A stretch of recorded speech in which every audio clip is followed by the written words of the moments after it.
Welcome to Momma-Sota, the podcast where we dive headfirst into the beautiful mess of motherhood. I'm your host, Monica Eichmann, and I'm here to keep it real. In a world that changes by the minute, parenting can often feel like an uphill battle. We all want what's best for our children, but what that best looks like varies for every one of us. Momma-Sota is your passport to the unfiltered, unapologetic world of mommy. No perfectly edited snapshots or unattainable ideals here. We're here to share the ups and downs, the triumphs and tantrums, the mess and the beauty of being a mom. Join me as we explore the raw and authentic side of parenting. This is your safe space to vent, laugh, and learn as we navigate the unpredictable journey of raising strong, capable, and independent children for the future. Hey mamas, welcome to today's episode of Momma-Sota. As always, it's me, your host, Monica Eichmann. I'm a stay-at-home mom of 3 very busy children, so getting out and about is a must. Joining me today is special guest Nicki Brunner. And if her name doesn't ring any bells, maybe Mini Mama Adventures will. That's right. Today we get the chance to hear from the creator and lead writer of the blog, Mini Mama Adventures, Nicki herself. Welcome, Nicki, and thank you so much for joining us today. Thank you so much for having me. So I know everyone is on the edge of their seats waiting to hear about Mini Mama Adventures and exploring with their children. But before we get into that, tell us a bit about you and your family. Yeah, I actually grew up in Wisconsin, then I moved to Minnesota when I married my husband, and we had 3 kids. They're currently 14, 12, and 8, boy, girl, boy. I love them more than life itself. So I'm a 16-year Minnesotan. I worked 19 years as an art director at a consulting firm. I've been a diabetic for 35 years of my life. And 10 years ago, I started blogging. So a little bit of all the worlds. All right. Well, welcome to Minnesota. That's probably one of your best moves. I know. I love it. So with that, then, so we'll get, like I said, right into the Mini Mama Adventures. You're the creator of that and then the lead writer, correct? Yes. All right. So as the lead writer, just tell us a little bit about your inspiration behind starting the blog and the focus of your content. Yeah. I don't know where this idea came from. I think my husband Nate and I have always been go-getters. We can't sit still. We're doers. People say we don't stay home enough, all that good stuff. Then we had kids, right? And you hear like, once you have kids, it's not about you anymore. Say goodbye to your dreams. I mean, that's dramatic, but you know what I mean? Yep. So it's true to a sense, like you just don't want to lose your whole self. So we had these kids and then our friends were having kids and we were going out and we noticed that a lot of friends were nervous to go out, right? Because it's a lot. Yep. So I started writing Mini Mama Adventures as kind of a handout to my friends. Is like I went to this place. It was very unprofessionally done. I went to this place. Don't forget your tennis shoes because sandals will fall off. That kind of thing, Sure. which is silly. But it was like a tips and tricks and a don't forgets. And this is what to expect. And these are the ages and this is the price. And then I just kept doing it. And I felt like it was helping people. And then I had friends coming on these play dates with me and they were telling me how helpful it was. And so that's where it came from. And then since then, it's just kind of evolved into bigger and grander things, which is so fun. Awesome. So clearly, like you said, you're passionate about kids are great, but let's include them in our lives rather than let them, stop our lives. So How do you approach including your children in your adventures?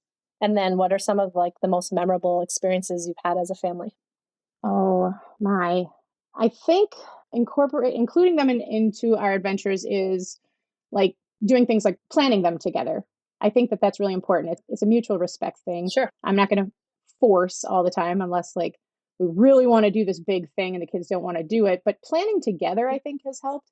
Even something as silly as packing together. If you're going on a trip, getting excited together, looking at pictures of where you're going together. I think that all really helps. And I think once you're on it too, like our family does this thing called choice adventures sometimes when we're on a longer road trip or something. And it's kind of, I'm just throwing this out there because it's fun. But if, kids can get mopey if you make them go to somewhere they don't want to go. So we do choices, like it's dad's choice. This one's dad's choice. Everyone has to do it. We're all going to go to this brewery, right? Sounds like a dad's choice. Yep. It is such a dad choice. So, but then we all have to go to the petting zoo because that's what the 8-year-old wants to do. That was his choice. So that has been kind of a fun thing and a way to incorporate them. Their opinions do matter. So yeah, that's kind of how we approach that to make it less cumbersome. No, and I love that idea because I know a lot of times our default is to go for a hike. if our kids just, they're told we're going for a hike, sometimes we get a little pushback. But if it's, they love finding the painted rocks. So we, if we're going on a rock walk, now it's exciting. But when we, you gotta be careful asking them what they want to do. We've just decided to do that for our planning this next year here. Just get a look ahead. And my 6-year-old decided he wanted to visit Santa at his house at the North Pole this year. And then my 3.5-year-old threw in, while we're there, she wants to feed Santa's fish. Now, where she even came up with the idea that Santa has fish, I'm not certain. I'm not sure. So here's an adventure I'm not sure how we're going to fulfill, but maybe some boundaries, some limitations there. Like not the North Pole. Right? It's a good place to start. Yeah. That's funny. And I don't know, what was most memorable experiences? Yeah. Was that part of it? Yep. Yeah. I mean, we also have done memorable experiences. Everything's memorable as a family. It's so great to do everything all together all the time, right? I mean, but honestly, I cherish our one-on-ones with these kids so much that my husband read a book when we had a baby, our first baby, and said, we're doing this. So when he turns 10, we're taking him on a one-on-one. And so that's something we've done for 2 out of our 3, because one's 8. But when they turn 10, they get to research, choose, and go. And then it's just the 2 of us and the child. And it is magical beyond belief. And so not to like pick one of our adventures that was the most memorable, but I just feel like so passionate about that. And even if you're just throwing one kid in the car and going to drive through to get donuts, that's still time. And that stuff is so memorable because you're not distracted. Yeah, I was gonna say my kids say some of the most profound things definitely when they're just solo with myself or my husband. Exactly. Well, that sounds super cool. I hadn't thought about doing that, but maybe that will be in my back pocket. Go to the North Pole. Yeah, right. But what did you do for those 2 trips? The oldest went to Utah and he wanted to rock climb, a mountain bike, things very much out of my comfort zone, but I did them. And my daughter wanted to go to LA and see California and Harry Potter World. So we did that. And that was more my speed. Right. So very nice. You're like, yep, and this is your choice. So remember, next time it's my choice. Exactly. So then clearly, there's value venturing out in the world, not just staying, like you said, this is more my speed. This was not my speed, but I still did it. I tried it. What do you think children learn from experiencing new things and making mistakes along the way, trying something that's not necessarily what they would have picked or thought of? Oh, this is unlimited. How much time do I have?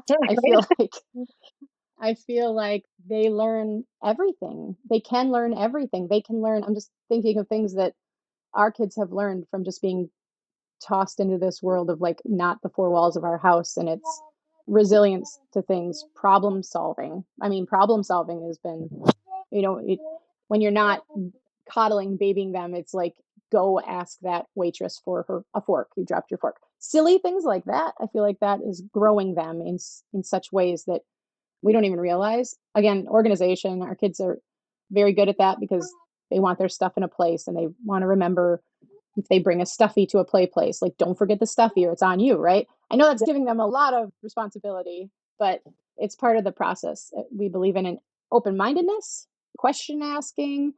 I think the biggest ones for us are independence and confidence. That last one, I feel like just like you can actually see it. I mean, when my kid climbed that rock in Utah after fighting so much fear, I was like bawling because of the confidence I saw in him. So that was super cool. And then as far as like mistakes go, those are going to happen. There's going to be a lot of them. And I think it's nice because they're in a safe and comfortable space with parents there and family around. And I feel like if they make them, there's room for discussion, there's room for correction, and there's definitely room for learning from them. For sure. I was going to say, so when you talked about the stuffy, that struck a note with me. I have those same conversations with my kids. I'm like, my suggestion is you leave your stuffed animal at home. We're going to a restaurant. It might get food spilled on it, whatever else, but it is your choice. And then, it's exactly. Like, now you've brought it in. It is your responsibility to keep it clean and to remember to take it home. Like, then 24 hours later, you're on eBay looking for that same stuffy because they left it there. Yep, I got it. And then, I know. Yep. But it's like you said, then, they do learn from that, and then it gives them that autonomy, and it's something that's silly. Like, they're not going to be severely injured from losing their stuffed animal or getting syrup on it, or, Yep, and exactly, then, like you right. said, you can just Yep. keep applying that to, the rock climbing. Like, now they know that they have the ability to feel and choose and do. And so that's so powerful to see all that Yes. come through. Yes, exactly. And so Exactly. then leading right in, adventure obviously comes with challenges. Oh my. When you're out and about as much as we are, I feel like the challenges are just a many. We've done, we've had injury and illness and ER trips and puking in pools and tantrums. I feel like it's hard to pick some of our challenges, but I just feel like, our 2-year-old touched a cactus in Arizona Oh, once. just, So, that's not fun. Have you ever tried to take those little things out of a baby's hand? They're invisible and they hurt so badly. But I feel like with the challenge thing, I feel like you work as a unit, you're there to support, which is the most important part. And sometimes it's kind of like revealing your own imperfections to get them to realize to get through the challenge, like if they make a mistake, or example like the rock wall that my son was scared to climb, right? I didn't want to climb it either, and I wasn't faking it. I was very very transparent that mom is so scared and this wall is so big, and but I think if we do it, we can do it together. And then I went first, and the terror in my face, and he saw it. And then as I got higher, I was like, I can do this. I can do this. You can do this. So it's like a build up.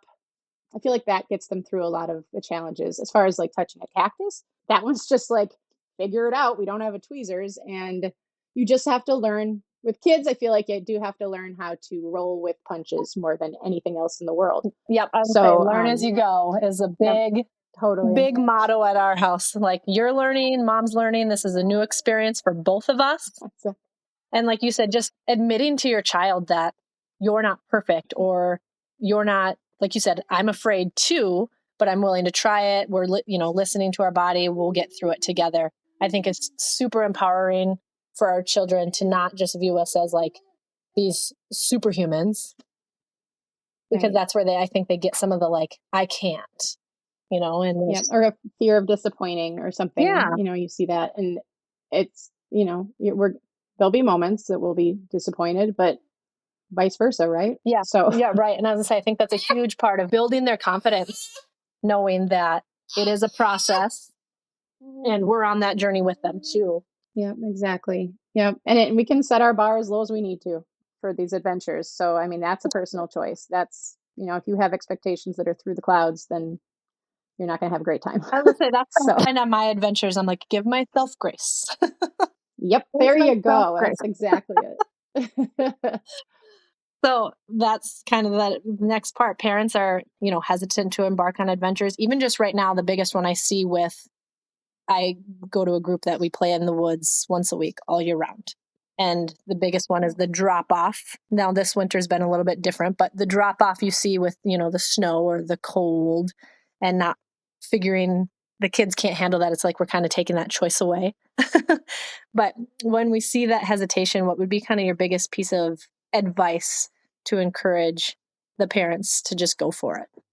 Oh my, I think just doing it, and it sounds so simple. I wish I had better words for it. I just feel like, when our first kid was born, I read a book at Barnes and Noble, and it was about parenting, but one of the first things it said in the first page was we get like 940 something weekends with our kids before they turn 18. So I know that it sounds like a lot, but like I did the math last night when I was thinking about this, and I'm 728 weekends down with my 14-year-old. And I had a panic attack and a glass of wine. But I feel like that's kind of what the summary of like just do it to me is like we have this limited amount of time. Sometimes it feels long, but like we have to make those moments and days count. And if it means pushing them out of their comfort zone or us doing something that's out of our comfort zone, I do feel like at some point it has to happen because wouldn't you rather it happen, right? With you there next to them, guiding their safety under your health insurance, all the good stuff, right?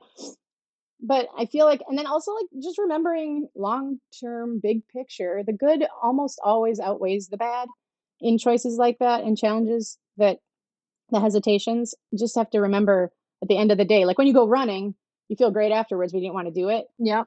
I think the same with like hesitation. And then at the end of the day, you're like, man, I brought the best memories out of that, even though there were road trip fights and poking and uncomfortable moments.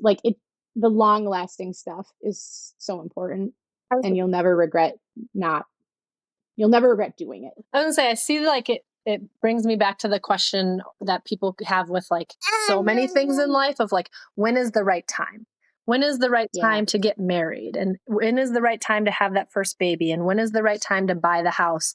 And there's never going to be the perfect time. Something's always going to change, come up, whatever it is. And I think that's the same kind of with adventure. At least that's how I see it. You know, when is the right time to go for a hike with my child because he's 6 and he's perfect, but now I just had a baby. So if I wait again till my baby's 6, well, now my 6-year-old is 12. Like it's just, you can't, the right time is now is kind of, I guess, what I'm thinking. Like you just figure out all the different pieces that you need to make it happen.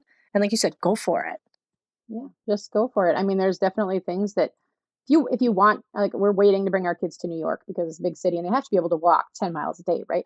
But I mean, I don't know. We're the family that brought an 18-month-old to the Vegas Strip because it was not our proudest moment, but I've we got a couple of definitely, those. you just, yeah, you just kind of improvise. I mean, we went and watched sharks in an aquarium instead of doing Vegas-y things. It was like, you make it work, I was going to say, but just do it. that reminds me, you said, not our proudest moment. My husband and I did that with our first hiking in Duluth. And I had my, God, I don't know, he was probably 9-month-old strapped to me. And we find ourselves like on the edge of a snowy cliff with like no rail. I'm like, what are we doing? Backtrack. Yep. Yeah. I mean, obviously use common sense. Yeah. But like you said, there's the moments just have to happen and you change and adjust from there. So and they're fleeting. Yeah. So you've said a couple of your trips and adventures are the road trips, and you've been writing about road trips and travel tips with kids for over a decade with your blog, right?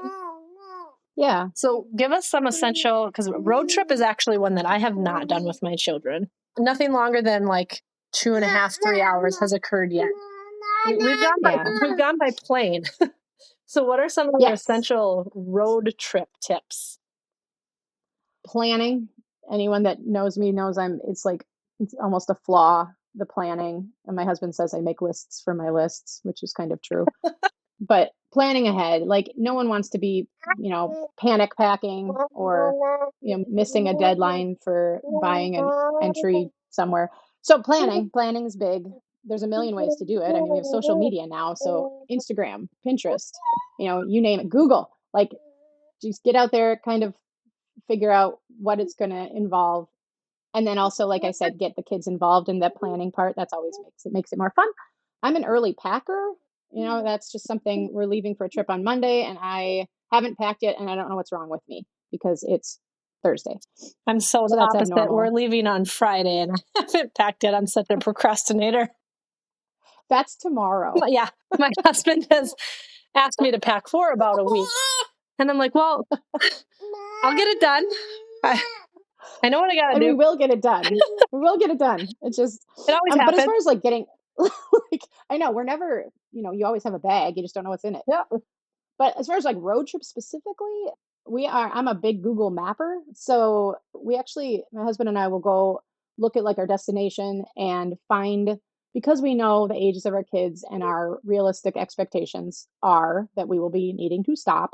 There will be poking, there will be arguments, there will be screen time. But I think we do a lot of Google mapping. So like, I don't know if everyone knows, you can like add stops to Google Maps. So we save everything we see along the route.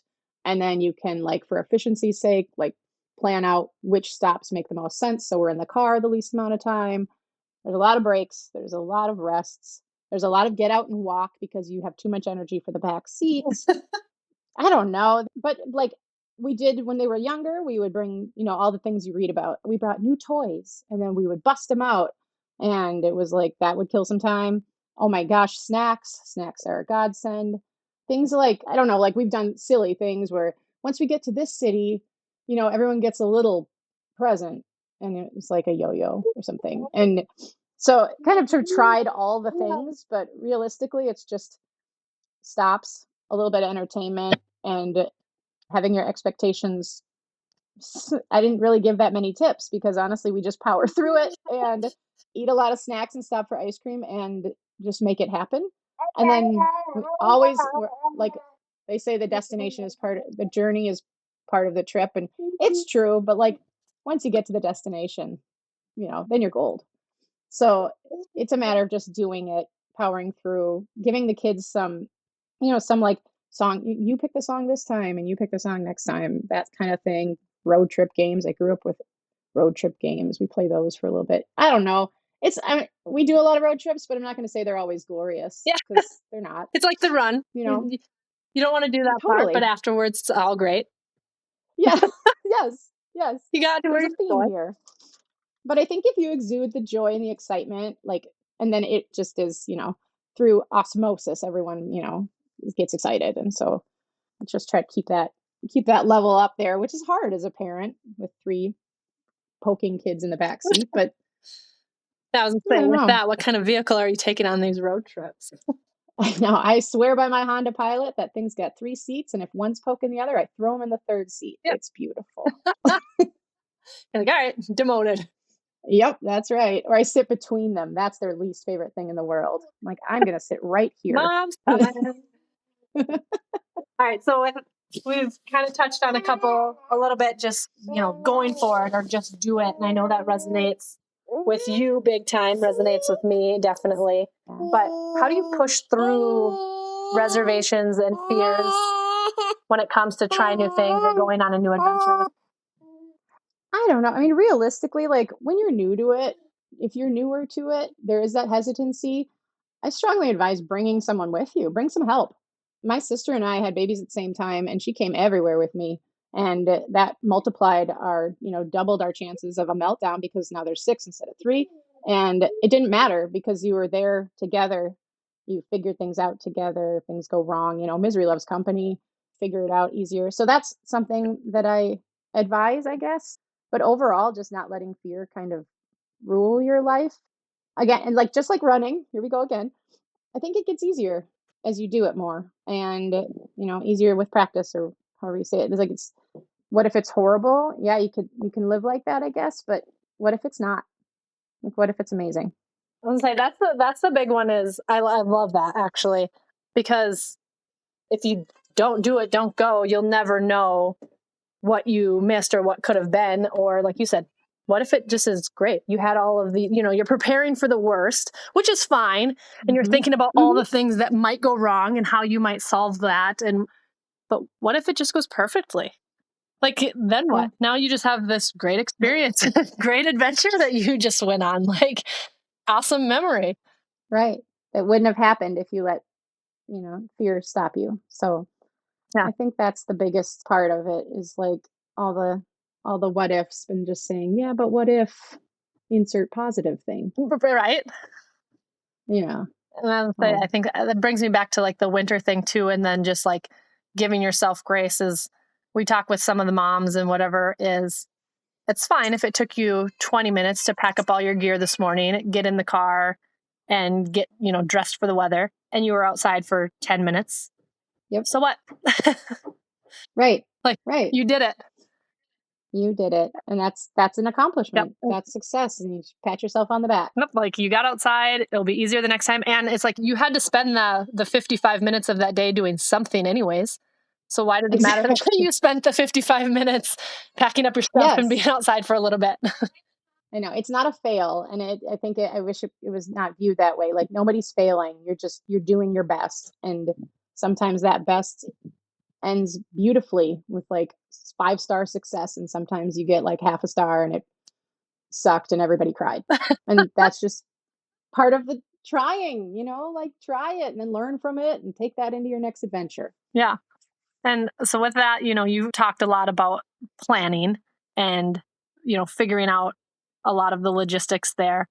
What are some of like the practical tips for being prepared both mentally and logistically? I mean, like we talked about lowering our bar a little bit going into things knowing you're not going to go at the same speed. You're not going to go at the same pace. You're not going to get as much in as you think you're going to. You're going to have to cut down some of the time. Like, oh, this place is, my husband's very guilty of this, and I make fun of him all the time. So this won't hurt his feelings. He's always saying, oh, it's really close. Like, we could just pop up there. And I'm like, yeah, that's a 3 hour drive. Sounds And like you're we married to my just, husband. We can just pop up there. we'll just pop up there and see it, and then we'll just pop back. But and it's great. Like, I love his sense of adventure. I respect the heck out of him. I just like stuff like that. You got to be realistic to a degree. Like, you'll do it maybe when they're older. We can pop up places that are 3 hours away. But for now, like, they just went on a 12-hour road trip, and now we're just going to pop 3 more hours. Isn't really a thing. Again, like mapping things out, finding breaks, giving everyone kind of an anticipatory thing, I think is exciting. Keeps everyone excited and mentally also very in a good place.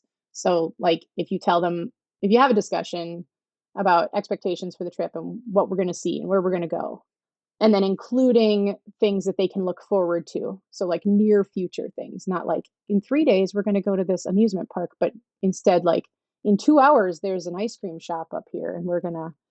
I don't even like ice cream. I don't know why I'm using that as an example. I'm more of a donut gal, but Well, ice cream is um, in my planning for our trip here. My daughter said she wanted okay. bubblegum ice cream, so I've been researching. And I'm like, it's so hard because the ice cream shops have their rotating flavors. So I'm like, unless this is a permanent Mm. flavor on their menu, I can't even guarantee you it's going to be there. Bubblegum is hard to find these I days. think That I was found very one, big, and then okay, winning, mom right? win, good job. That's like the one thing checked off my list so far. But you did it. That's a big one. Yeah. So I was going to say, in planning, do you have a go to, I don't know if I want to say like search engine or website? Because I just feel like I get you know, the search of what to do, insert city, and the top 10 Yelp pulls up or whatever it is. And I just feel like they're not, I don't know, things that I would rank as like a top 10 excitement factor sometimes. Yep, I agree. I've been feeling that way a little about Pinterest lately because I feel like it's a lot of buzzwords, Sure. and you don't get anything really personal. It's like, here's my list. Please click on everything. And I'm not loving that. Like, I want, so to answer your question, I do, like, we do a lot of, like I said, we follow our Google map and we zoom in on everything and we type in the word entertainment or play or museum or whatever and just kind of peruse that way. That takes forever, just so you know. I'm more of a personal, like, I guess maybe that's why I started blogging because I think there's so much personal stuff that, like, I went to this restaurant and it actually wasn't good, even though it's on all these Yes, lists. God, Or, that's how I am. I'm like, I see the same thing. Like, of course, we're going to Florida. So you see, Busch Gardens and mhm. Disney or whatever all the other, whatevers are. I'm like, yeah, I get that. And what else do you have to offer for children? Exactly, exactly, and that's where, like, the people that have visited in the past and wrote about it, they have that, and maybe if you find one that isn't, you know, blogging for the money or like, doing, like, they got sponsored by this fancy restaurant. That fancy restaurant, they're gonna say, "The kids' mac and cheese was great," but yeah, it was $22, and they didn't put that in there. For a half a So, box of I want. craft? Yeah, right, it's so hard to make. But I feel like, yeah, I do a lot of blog reading, and even Instagram has been a really good go-to. That's where my husband gets most of his dream ideas. And then if you just follow, you just like look up that hashtags for, I just looked up New York pizza. We went to New York in November with my dad, my sister, and I just go like I followed hashtags for New York pizza forever. And that's where my list came I from. have That's where, never. like, My husband's way more into the social media and understanding how all of that works. I'm just kind of getting my feet wet here with my podcast. But so you could just search hashtags for, ah, that things. that makes Yeah. sense. But I never, I guess, Yeah. thought of that or realized that. Oh, and yet obviously you're banking on people to utilize those hashtags, and you could just be making them up, and they could be, it's a shot in the dark, but it's worked a few times. And then people, they have their stories, and sometimes they put a story of somewhere you're going so you can follow their whole adventure Mhm. on Instagram. And Facebook does that now. So, and reels have been a godsend because you can kind of get it more of an overview than you can from just a photo, which you'll see on, like, just Pinterest. It's a lot of photos. So I feel like my long short answer is like I do a lot of anything you can find that's from a personal opinion of a real person that isn't being. Does that make sense? No, absolutely. That's why I'm always leaning on like reaching out to mom friends because I'm like, all right, you've got kids, you're a mom like me, I resonate with you. Have you been here? What did you like? Yes, exactly. That's true. Like even just your sources in life too. So then just kind of jumping, new topic. Obviously, with adventure, we're going to hit roadblocks, we're going to hit challenges. Is there a specific instance that just like sticks out in your mind of a total challenge, and how did you guys kind of navigate and overcome that? I'd have to specifically children. Like I'm going to focus on my. She's going to be mad at me. My daughter is like you mentioned hiking, and it's not really. Sometimes your kids are like, eh. My daughter's not. She's not her favorite thing to do, but yeah, I just remember an instance where I mean, there's many, like I said, but like her hiking. We went to South Dakota, big road trip, super fun. Set expectations. This is what we're doing today.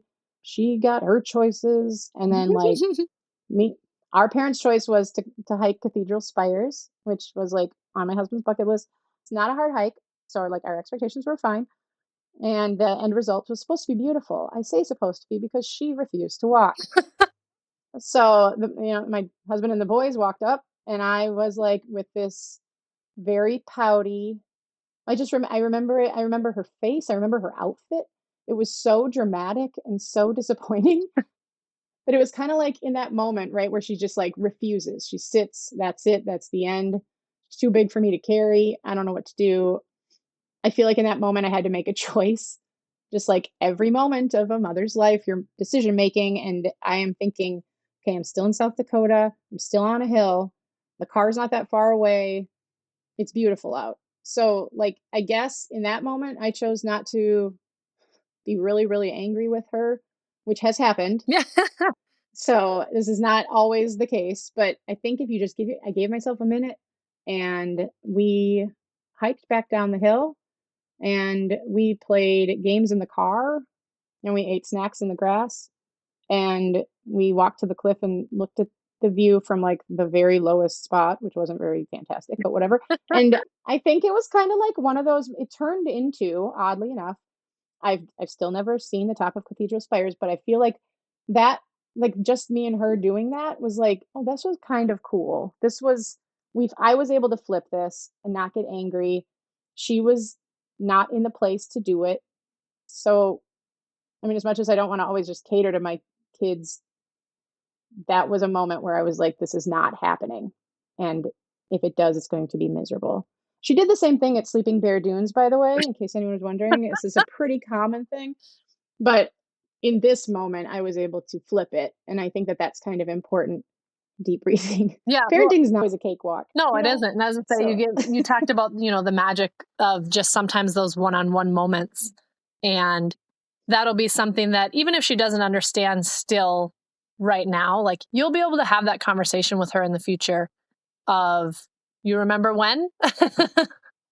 And this is what we yeah, did instead. And like we had this opportunity that wasn't something that you would have planned, and it wouldn't have happened that way. And so, like you said, it ended up being the best it was going to be in that moment because like dragging her to the top of the hill was not going to work for anybody. yeah, it was like weighing your options, right? And you're weighing your options in your head, and then it's like, I guess we have no choice but to pivot, Yeah. and pivot we did, so Yep. Comes back to pick your battles.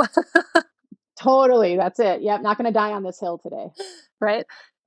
So we talked a little bit with, like your son's rock climbing and just like celebrating our accomplishments. And I think with adventure with kids, especially, is sometimes that accomplishment to us is very small, but to them that's so big. And so just celebrating all of those moments. What achievements aside from maybe the rock climbing with your family and adventures are you most proud of? And how do you guys celebrate those moments? Specifically, I guess I maybe it's just stuff as simple as, like, getting there. Or, I mean, the rock climbing was a special example because it was extremely hard, but I mean, like, when you push them to do something I'm always like, okay, this was years ago, so I think our youngest was 6, 5, really little. He was 5, and he wanted to go on a 14-mile bike ride in the Dakotas, and that's really far. And this no one told us the first 7 miles were strictly uphill, and the last 7 miles were down. Those first 7 miles were some of the hardest parenting hours of my life because it was just a minute by minute struggle physically and like mentally for everybody. There was crying and okay, now fast forward, right? Then you get to the 7-mile mark and you see the downhill and it was like it was one of those moments just like the rock climbing thing where you could see it in their faces and like we did it.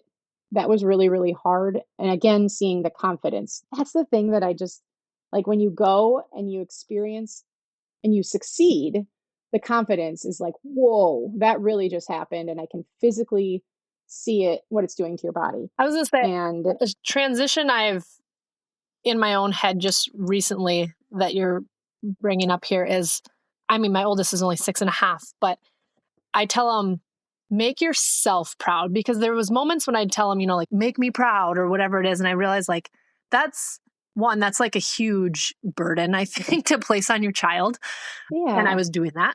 But just seeing like his face when he does something, even when I don't think it's that astounding in sports, because, you're like, well, for a 6-year-old, that is astounding. And you just see his face right. light up with that, magic. And just, that's the big one I say to him now is make yourself proud. And then, and I see it and I'm like, are you happy? Are you proud of yourself?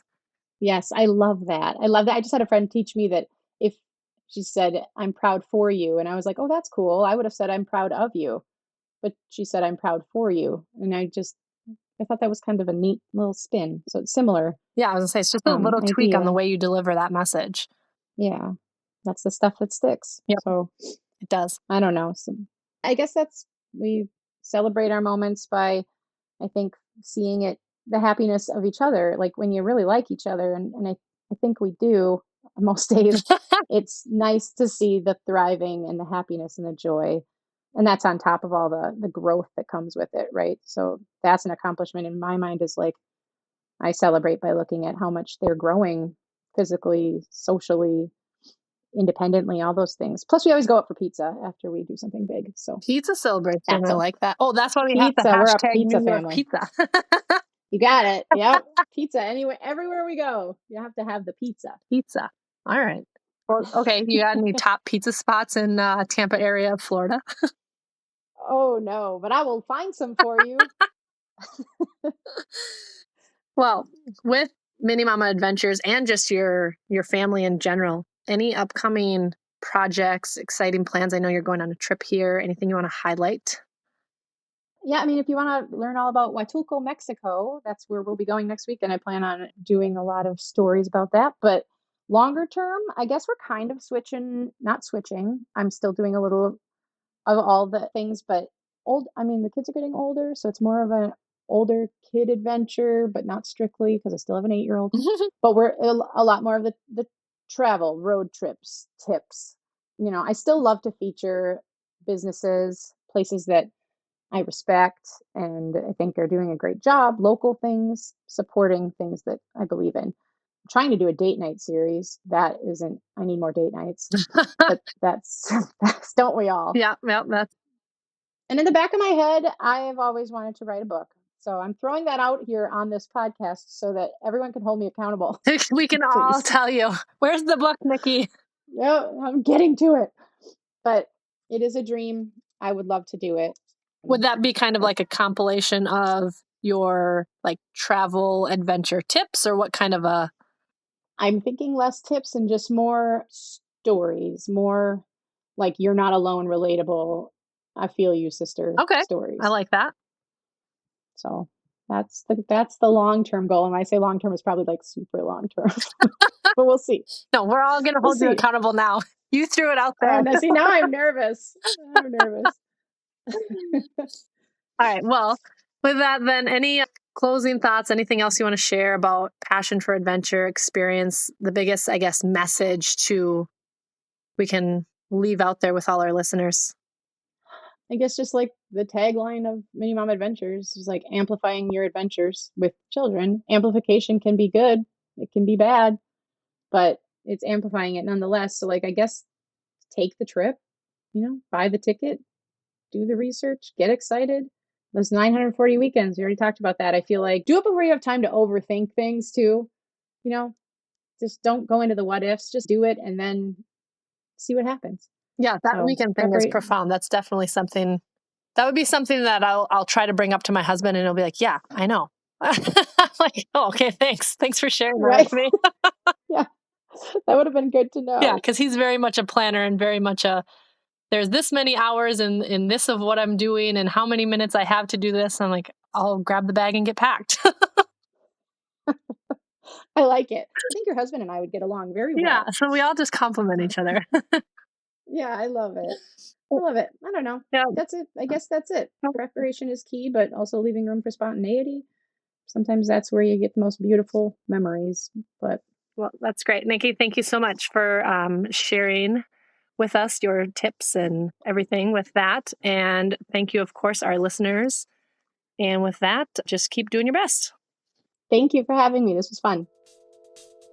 Thank you for joining me on this roller coaster of momming right here on Momma-Sota. I hope you enjoyed our candid conversation about all things parenting, where perfection is left at the door and real life takes center stage. Stay tuned for more heartfelt, unfiltered discussions in the next episode. And if you haven't already, don't forget to subscribe, rate, and review Momma-Sota on your favorite podcast platform. Your feedback means the world to us. Until next time, this is Monica Eichmann signing off. Keep rocking that mom life, and remember, you've got this.